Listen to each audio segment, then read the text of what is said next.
내가 가진 부동산 자산의 10%를 자산화시켜서 암호화폐로 거래함으로써 저는 제가 가지고 있는 부동산에 대한 자산을 활용할 수 있는 방법이 생긴다는 겁니다.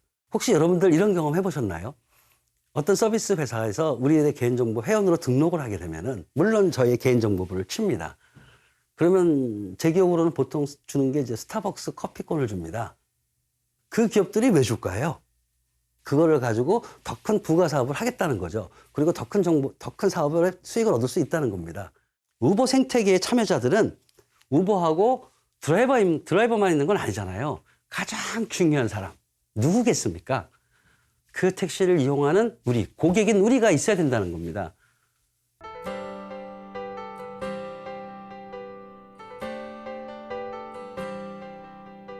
안녕하세요. 동국대학교 국제정보보호대학원 블록체인 연구센터의 박순민입니다. 그리고 블록체인 세상 실현을 위해서 블록체인 플랫폼 및 여러분들이 체험할 수 있는 블록체인 서비스를 개발도 하고 있습니다. 오늘 말씀드릴 내용은 암호화폐입니다. 앞에서 제가 암호경제 이야기를 했습니다.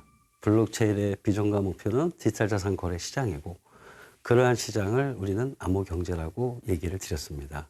암호경제의 접두어인 암호는 암호화 기술을 쓰는 경제라는 의미가 아니고 암호화폐가 통용되는 경제를 의미한다고 제가 말씀을 드렸습니다. 그만큼 암호경제에서는 암호화폐가 굉장히 큰 역할을 한다고 볼 수가 있겠죠. 많은 사람들이 암호화폐에 대해서 오해하는 가장 첫 번째는 암호화폐는 내재적 가치가 없다고 생각하는 것입니다.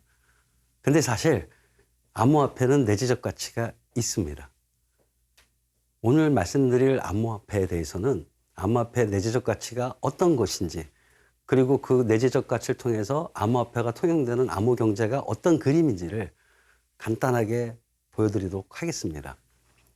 먼저 제가 암호화폐 필요성을 두 가지로 계속 여러분들에게 말씀드리고 있습니다. 첫째는 뭐냐면은 블록체인 채굴자의 채굴 보상금이라는 얘기를 말씀드리고요. 두 번째는 디지털 자산의 가치 표현 수단 그리고 디지털 자산 거래 시장에서의 지불 수단이라고 말씀을 드립니다. 제가 오늘 얘기하고자 하는 내용은 사실은 디지털 자산의 가치 표현입니다. 이게 바로 암호화폐의 내재적 가치하고 연관이 돼 있는 겁니다. 암호화폐의 내재적 가치는 우리가 표현하고자 하는 그 디지털 자산의 가치라고 생각하시는 게 편하실 겁니다. 예를 들어 듣기 위해서 먼저 자산에 대한 의미를 말씀을 드렸습니다. 자산은 가치 있는 데이터라고 얘기를 했습니다. 자산에는 두 가지 종류가 있습니다. 하나는 유형의 자산이 있고요. 또 하나는 무형의 자산이 있습니다. 예를 들어 모든 사람들은 부동산이라는 자산에 대해서 굉장히 익숙해져 있습니다. 여러분이 부동산을 가지고 있으면 우리한테 가장 큰 자산일 겁니다. 보통. 그럼 그 부동산 자산을 우리가 활용을 해야 되지 않겠습니까? 현재 세상에서는 부동산을 활용하는 방법이 몇 가지 없습니다. 가장 간단한 게 부동산을 담보로 대출을 받는다든지 아니면 전세나 월세를 통해서 수익을 얻는다든지 그리고 좀 나이가 드신 분들은 주택연금을 통해서 노후 생활을 보장할 수 있는 겁니다. 이게 현재 우리가 알고 있는 부동산이라는 자산의 활용 가치라고 생각하시면 됩니다. 근데요, 디지털 자산 경제, 암호 경제, 암호화폐를 적용을 하면은 우리는 새로운 부동산 시장을 개척할 수 있습니다. 부동산이라는 유용한 자산을 디지털 자산화해서 암호화폐로 표현을 하는 것입니다. 암호화폐로 표현되는 순간 우리는 디지털 자산을 갖게 되는 거고 그 디지털 자산을 디지털 자산 거래 시장에 판매함으로써 새로운 부동산 활용을 할 수 있는 방법을 가질 수가 있다는 겁니다. 만약에 우리가 가지고 있는 부동산이 10억이라고 생각을 합시다. 그럼 그 10억을 토큰화 시키는 겁니다. 디지털 자산하는 거죠. 그러니까 토큰 10억 개를 발행을 하는 겁니다. 그러면은 그 토큰의 가격은 현재 가치로 봤을 때는 1원이 되겠죠. 그럼 그 중에서 여러분이 그 토큰 10억 개 중에서 1억 개를 시장에 내다 팔 수 있습니다. 집을 판다는 개념이 아니고요. 집이 가지고 있는 자산의 가치를 판다는 겁니다. 그럼 1억 개를 사는 사람이 있겠죠. 그 1억 개를 사는 사람이 저한테 부동산을 가진 사람한테 돈을 지불할 것입니다. 이때 부동산의 가치가 올라가면요. 그 토큰을 사겠다는 사람이 많이 생기겠죠. 단순히 투자로 보는 겁니다. 근데 그 부동산 가격이 떨어지면 제가 부동산을 디지털 자산화했던 그 토큰의 가치는 떨어지겠죠. 여기서 제가 말씀드리고 싶은 거는 부동산이라는 유형의 자산을 디지털 자산화해서 암호화폐로 발행을 하면은 우리가 미처 생각지도 못했던 새로운 자산 시장이 생긴다는 겁니다. 그럼 그 말은 무슨 말이냐면은 내가 가진 부동산 자산의 10%를 자산화시켜서 암호화폐로 거래함으로써 저는 제가 가지고 있는 부동산에 대한 자산을 활용할 수 있는 방법이 생긴다는 겁니다. 실질적으로 암호화폐는 이렇게 유형의 자산을 디지털화해서 토큰화시켜서 그 토큰을 가지고 재테크하는 새로운 생태계가 생기고 있습니다. 이러한 암호화폐를 저희는 스테이블 코인이라고 얘기를 합니다. 기존의 유형 자산을 디지털 자산화해서 암호화폐로 만들어서 새로운 시장 생태계를 만들 수 있는 개념이 바로 스테이블 코인이라고 우리는 얘기를 합니다. 여기에 대한 암호화폐에 대해서는 모두 내재적 가치가 있다는 것을 이해를 하시더라고요. 우리가 기존에 생각하지 못했던 자산들이 있다는 겁니다. 그게 이제 무형의 자산들이겠죠. 가장 간단한 예로 저는 의료보험 데이터를 말씀드렸습니다. 그 소유된 우리의 의료정보 데이터는 가치가 있다고 말씀을 드렸고요. 그게 우리가 기존에는 미처 생각하지 못한 디지털 자산의 하나가 되는 것입니다. 그럼 우리가 가진 디지털 자산, 의료정보 데이터의 가치를 암호화폐로 표현을 해서 그 표현된 디지털 자산 토큰을 똑같은 이유로 디지털 자산 거래해 놓는다면은 우리의 자산, 우리의 의료정보 데이터를 가진 우리의 자산의 가치를 활용할 수 있지 않을까요? 저희는 평생 살면서 수없이 많은 병원을 다니고 있습니다. 그 얘기는 뭐냐면은 제가 병원에 가서 생긴 의료정보 데이터가 단순한 하나가 아니라는 거죠. 수없이 많은 저의 의료정보 데이터의 히스토리가 있다는 겁니다. 어떻게 보면 그게 바로 저의 건강 이력 관리가 되겠죠. 제가 관리를 하게 되면은 어떤 일이 발생할 수 있을까요? 어떤 병원에 가서 진료를 받고 좀 더 큰 병원으로 간다고 했을 때 그 큰 병원에서 검사를 다시 받지 않습니까? 근데 저희가 받은 그 의료정보 서비스에서 받은 저희의 의료정보 데이터를 가지고 있다면 그런 일을 그렇게 다시 검사를 받을 일이 없지 않겠습니까? 그게 우리가 가진 의료정보 데이터의 무형의 가치입니다. 저희가 병원에 가서 진료를 받을 때 생기는 저희의 의료정보 데이터들을 자산화시키고 싶은 겁니다. 저희 거니까요. 그 의료정보 데이터를 저희가 갖고 우리가 가지고 있는 의료정보 데이터를 디지털 자산화해서 암호화폐로 만드는 겁니다. 그리고 그 암호화폐를 디지털 자산 거래 시장에 내놓게 되면은 제가 가지고 있는 의료정보 데이터도 하나의 나의 자산이 돼서 저의 수익을 극대화시킬 수 있다는 겁니다. 그때 어떤 분들이 이런 질문을 하시더라고요. 그럼 나에 관련된 의료정보 데이터를 누가 살 것이냐? 예, 생각해보면 많은 사람들이 원하고 있습니다. 예를 들어서 의사들이 연구를 할 때 개인들의 의료정보 데이터가 필요합니다. 그리고 진찰을 받았을 때 생기는 후의 의료 데이터도 필요하고요. 예, 그래서 의료 연구를 하시는 분들이 삽니다. 또 하나는 요즘 나오는 보험 상품 중에 개인의 건강들하고 연계된 보험 상품이 있습니다. 건강이 좋으면 보험료가 싸지겠죠. 그래서 보험회사들이 우리의 의료정보 데이터를 원하지도 합니다. 이 말은 무슨 말이냐면요.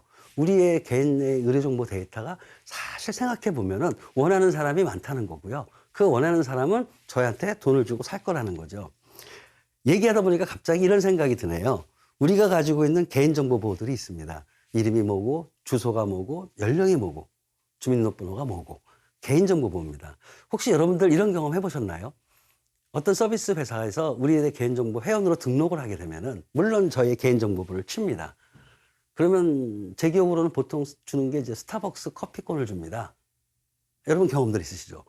그 기업들이 왜 줄까요? 그 사람들은 커피 한 잔을 주면서 저의 개인 정보를 받은 다음에 그거를 가지고 더 큰 부가 사업을 하겠다는 거죠. 그리고 더 큰 사업을 수익을 얻을 수 있다는 겁니다. 이 말은 뭐냐면요. 현실적에서 우리의 개인정보 보호에 대한 가치를 인정해주는 대표적인 사례라고 할 수가 있다는 겁니다. 즉 무형의 자산을 디지털 자산화해서 가치를 인정하는 그런 것들이 우리가 찾아보면 너무나 많다는 겁니다. 많은 사람들이 암호화폐를 생각할 때요. 암호화폐를 먼저 생각합니다. 근데 암호화폐는요. 디지털 자산이 있어야 된다는 겁니다. 그게 유형이든 무형이든 디지털 자산이 먼저라는 겁니다. 암호화폐가 필요한 이유는 그 암호화폐가 통용되는 암호 경제에 의해서 필요한 거지 암호화폐 자체가 필요하진 않다는 것을 말씀을 드리는 거고요. 여러분이 많이 오해하시는 암호화폐의 내재적 가치는 바로 암호화폐가 표현하고자 하는 그 디지털 자산의 가치하고 연동이 된다는 것을 강조해드리고 싶습니다. 그리고 좀 더 깊이 한 단계만 더 들어가면요. 이겁니다. 우리가 암호화폐 내재적 가치를 제가 디지털 자산의 가치 표현이라고 말씀드렸습니다. 그러면 이런 경우가 있겠죠.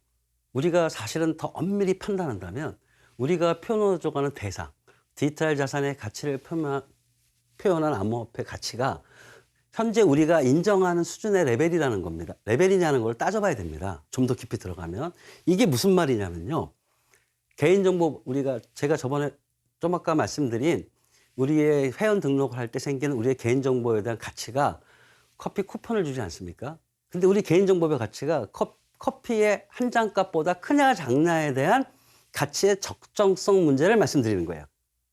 스타벅스에서 예를 들어서 발행해주는 커피 쿠폰을 받을 때 그것에 대한 가치보다 작다면은 그 회사는 망할 겁니다. 아니면은 비록 그 가치가 크다더라도 우리 개인정보를 가지고 스타벅스의 커피 값보다 그 이상의 가치를 벌 수 있는 수익 모델이 있어야지만이 그 회사는 성공하는 겁니다. 우리가 가지고 있는 나에 대한 개인정보 보호의 가치가 최소한 스타벅스 커피 한 잔 값보다는 크다는 겁니다.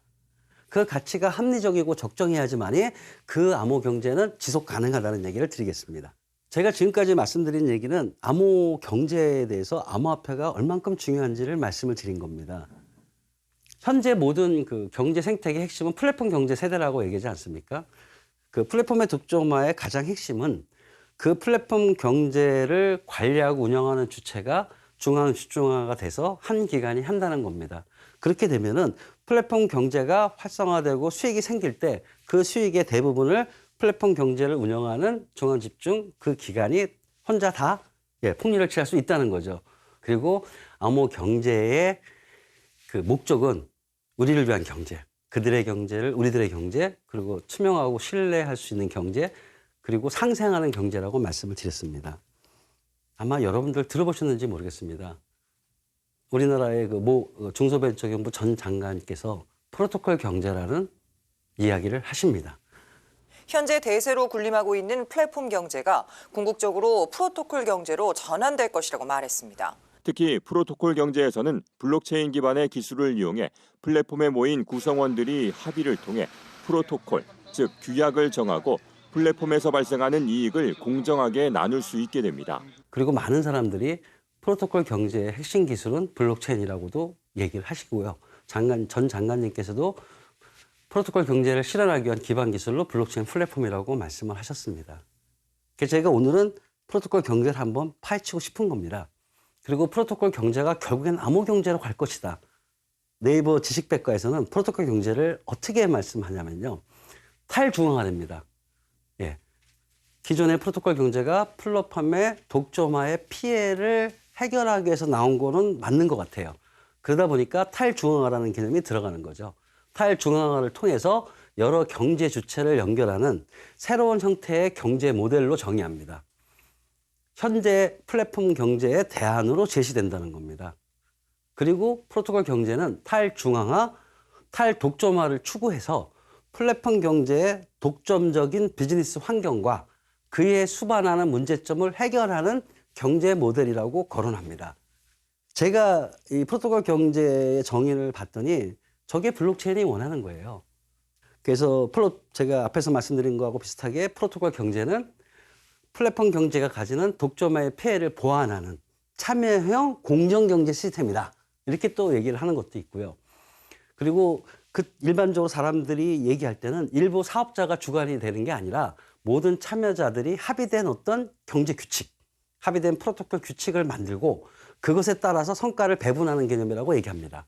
그러니까 프로토콜 경제란 참여자 모두가 상호 합의하는 어떤 경제적 규칙에 의해서 서로 상생하는 경제 모델을 얘기하는 거라는 걸 제가 마지막 결론으로 얻은 겁니다. 이게 바로 제가 암호 경제가 필요한 이유이기도 하다는 겁니다. 블록체인을 우리가 해야 되는 이유이기도 하고요. 많은 사람들에게 프로토콜 경제와 암호 경제의 관계를 말씀을 드릴 때 결국엔 프로토콜 경제란 블록체인이 추구하는 암호 경제의 철학과 사상을 실현하는 한 가지 초기 상태인 것을 강조하고 싶다는 겁니다. 제가 이번 강연을 통해서 프로토콜 경제는 암호 경제로 갈 것이라는 것을 말씀드리고자 하는 겁니다. 프로토콜 경제의 한 예로 우버를 예를 들어요.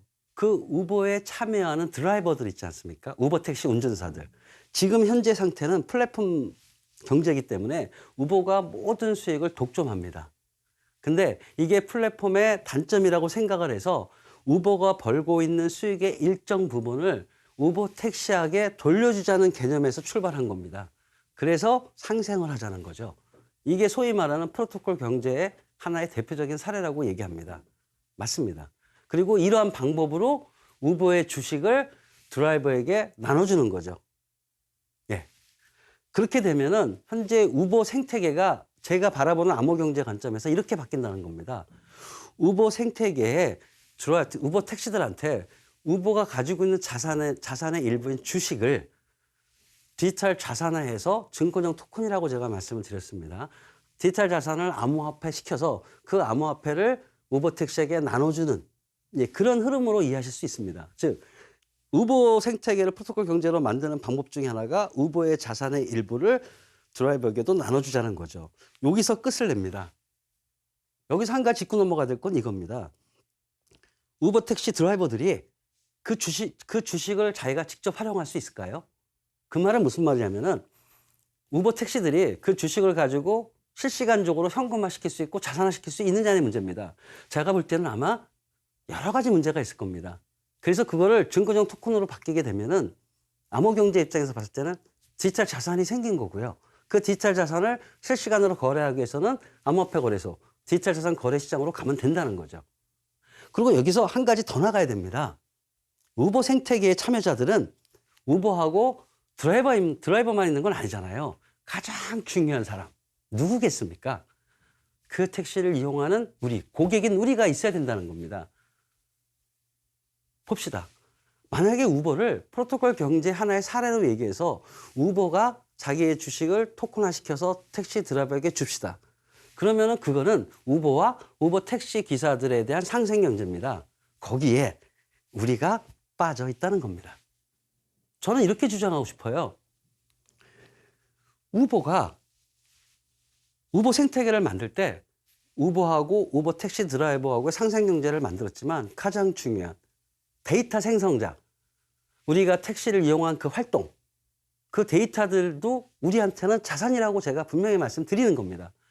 그리고 우리가 우버 택시를 이용한 그 수많은 데이터들이 우버에는 빅데이터로 저장이 돼서 그 빅데이터를 가지고 우버 생태계의 효율성이나 가치를 더 증진시킬 수 있는 거죠. 이거는 제가 굳이 설명을 안 드려도 여러분들은 금방 쉽게 이해하실 겁니다. 그렇다면 얘기는 무슨 말이냐면은 고객인 우리도 우버 생태계를 활성화시킬 수 있는 하나의 기여를 한다는 거죠. 그게 바로 우리가 우버 택시를 이용한 우리가 우버 택시를 이용해서 생기는 데이터의 가치이기도 합니다. 그리고 왜 우버 생태계에서 암호화폐가 더 필요하냐면은 우버랑 택시 드라이버 같은 경우는 특정할 수 있습니다. 특정할 수 있다는 얘기는 어떤 택시 드라이버가 우리 우버 생태계에 참여하는지를 알 수 있다는 겁니다.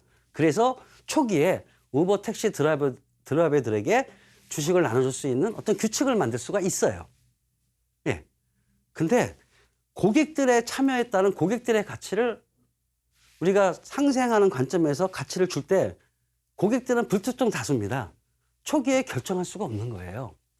누가 우버 택시를 이용할지 어떻게 아나요? 그렇다면은 현재 기존의 프로토콜 경제에서 말하는 상생의 규칙을 따지는 게 더욱더 복잡해지고 어려워질 것 같습니다. 그래서 우버 생태계가 정말로 발전된다면 저는 프로토콜 경제가 아니라 우버 생태계를 암호 경제로 만들어야 된다는 얘기예요. 제가 프로토콜 경제를 계속 본 이유는 프로토콜 경제의 비전 및 목표가 제가 생각하고 있는 암호 경제의 비전 및 목표라 같기 때문이라는 생각을 한 거고 그거를 제가 여러분께 말씀드리고 싶은 겁니다. 그래서 제가 결론적으로 말씀드리면은 프로토콜 경제는 암호 경제로 가는 중간 단계라는 거고 그다음에 결국에는 프로토콜 경제는 암호 경제가 될 것이라는 거를 말씀드리고 싶습니다.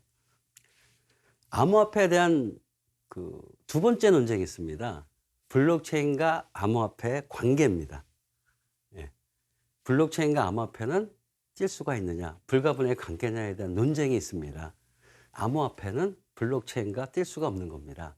즉 암호화폐가 없이는 암호경제가 활성화 안 된다고 제가 계속 말씀을 드리는 거고요.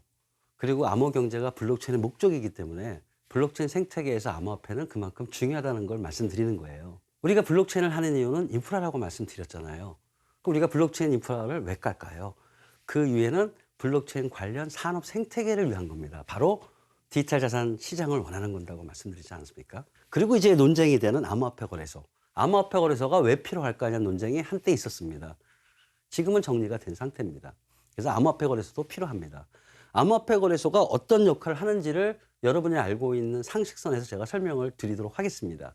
우리나라가 IT 벤처기업 육성을 많이 합니다. 미래의 산업이라는 이름으로 IT 기술을 활성화시키고 IT 벤처기업들을 도와주기 위해서 정부가 수없이 많은 노력을 합니다. 우리나라 정부 정책, 벤처기업 육성하는 정부 정책 중에 첫 번째가 뭐냐면은 코스닥 시장 활성화입니다. 네, 코스닥 시장의 진입장벽을 낮춘다, 높인다에 따라서 우리나라 벤처기업 생태계가 얼마나 잘 원활히 돌아갈 수 있느냐를 결정할 수 있는 요소가 코스닥입니다. 코스닥은 단순히 주식을 거래하는 게 아닙니다. 물론 주식을 거래하는 것이 가장 주요 기능이겠죠. 하지만 그 속에는 벤처기업에서 필요한 자본의 유통을 책임지는 거예요. 자본 유통 시장이라는 걸 말씀드리는 겁니다. 벤처기업이 어떤 IT 원천 기술을 개발해서 서비스를 개발할 때 자기 돈으로만 개발하기엔 한계가 있지 않겠습니까? 그래서 투자자들을 모집을 하는 거고요. 투자자들은 그 벤처기업들 기술의 전망과 서비스의 확장성을 보고 투자를 하게 되는 겁니다. 이때 반드시 물어보는 게 있습니다. 내가 투자를 하면은 소위 엑시트라는 거. 언제 나한테 다시 수익을 현금화시켜 줄 것인가. 이거에 대한 걸 반드시 짚고 넘어갑니다. 여러분, 어떤 투자기관이 벤처기업에 돈을 투자했을 때 그 돈을 회수하는 방법이 뭐가 있을까요? 비상장이 돼 있는 경우에는 어디다 팔까요? 보통 일반적인 형식은 뭐냐면은 벤처기업에 투자를 하면은 그 벤처기업이 성공을 해서 코스닥에 진입을 하면은 코스닥 시장에서 주식을 팔면서 현금화시키는 거. 이게 일반적으로 생태계입니다. IT 벤처기업들의 자본 유통을 책임지는 거라고 생각하시면 됩니다. 그래서 코스닥 진입 장벽을 낮추면은 벤처기업들이 코스닥에 올라갈 수 있는 게 더 쉬워지고, 쉬워진다는 얘기는 투자된 돈을 더 회수하기가 빠르다는 겁니다. 이게 우리가 알고 있는 일반 상식입니다. 이게 블록체인 생태계도 똑같습니다. 블록체인 플랫폼이 있고 블록체인 서비스 암호 경제를 만들면은 자기 돈으로 만들기엔 한계가 있습니다. 그래서 누군가는 돈을 내야 되는 거죠. 만약에 누군가가 블록체인 업체에게 돈을 투자를 했을 때 그 투자한 돈을 회수해야 되지 않습니까? 그 회수하는 방법이 뭐가 있을까요?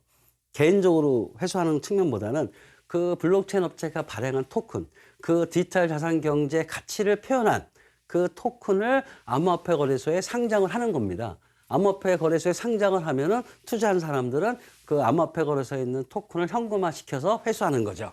즉 다시 말해서 암호화폐 거래소는 지금의 코스닥과 비슷한 역할을 한다는 겁니다.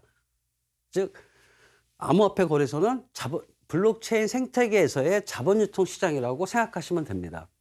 그리고 또 하나 차이가 있습니다. 기존의 벤처 기업들은 주식을 사는 거고요. 근데 지금의 이제 블록체인 업체들은 토큰을 파는 겁니다. 주식을 파는 게 아니라. 이러한 3대 축이 잘 돌아갈 수 있도록 정부는 기반 조성을 해줘야 됩니다. 그 기반 조성이라는 게 정책, 법, 제도 측면을 말씀드리는 겁니다. 정부에서는 기반 조성을 해줘야지만이 미래 세상의 제2 인터넷이라는 미래 세상의 블록체인 플랫폼 인프라 위에 올리는 블록체인 관련 생태가 활성화돼서 우리나라가 블록체인 강국이 되는 겁니다. 그리고 마지막으로 제가 여러분께 말씀드리는 거는 디지털 법정화폐하고 암호화폐의 관계입니다. 여기서 잠깐 암호화폐 또는 이제 여러분들 많이 들어보셨을 겁니다. 가상화폐 또는 암호자산, 디지털 자산, 그다음에 심지어 디지털 화폐라는 많은 용어를 사용을 합니다. 그리고 제가 볼 때 아직 그 많은 용어들의 공통된 표준 개념은 아직 정립이 안 돼 있는 것 같아요. 근데 이제 블록체인과 암호화폐 사는 입장에서는 저는 이렇게 한번 나눠보고 싶습니다. 즉 디지털 화폐란 뭐냐? 디지털로 만들어진 화폐를 의미합니다. 그래서 그 디지털 화폐 중에는 여러 가지 종류가 생길 수 있다는 거죠. 예를 들어서 우리나라 원화, 그러니까 법정화폐를 디지털 화폐화한 거, 그거를 디지털 법정화폐라고 얘기하면 될 것이고요. 그 다음에 암호화폐는 아까도 말씀드린 우리가 가지고 있는 디지털 자산을 가치를 표현하는 방법으로 디지털로 가치를 표현한 거를 저희는 암호화폐라고 얘기를 하고 또는 암호자산이라고도 얘기를 합니다. 그리고 여러분들이 아마 많이 듣던 건 뭐냐면은 사이버 머니, 사이버 화폐라는 얘기를 많이 들 겁니다. 그거는 뭐냐면은 어떤 서비스를 위해서 만든 디지털 화폐를 얘기한다고 생각하시면 돼요. 게임을 위해서 사이버 머니가 필요한 것처럼. 그러니까 사이버 화폐라는 용어도 쓴다고 말씀드렸습니다. 물리적인 세상에는 물리적인 돈이 필요하겠죠. 우리가 쓰는 종이 돈입니다. 근데 인터넷 세상, 사이버 세상이 왔지 않습니까? 그럼 사실 요새 돈 거의 안 쓰잖아요. 카드를 쓴다든지 계좌이체를 하지 않습니까?